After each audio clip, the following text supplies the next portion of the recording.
Turns out that simple life ain't quite so simple. Lunchtime on this pig farm, overshadowed by a crisis in the pork industry more than 10,000 kilometers away. It's a pretty scary time. Marie Thunberg raises 5 different kinds of heritage pigs in Cambridge, Ontario, but events in China loom large here.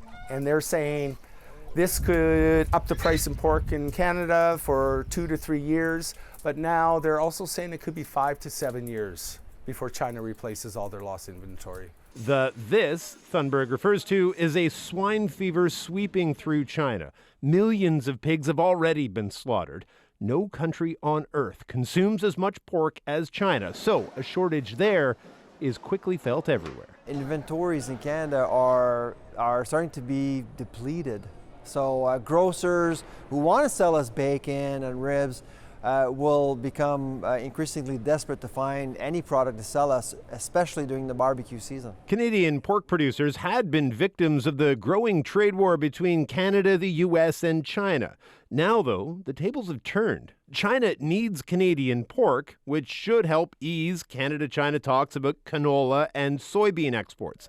At least it will, so long as Canada keeps swine fever out of this country. If we get a case, we could actually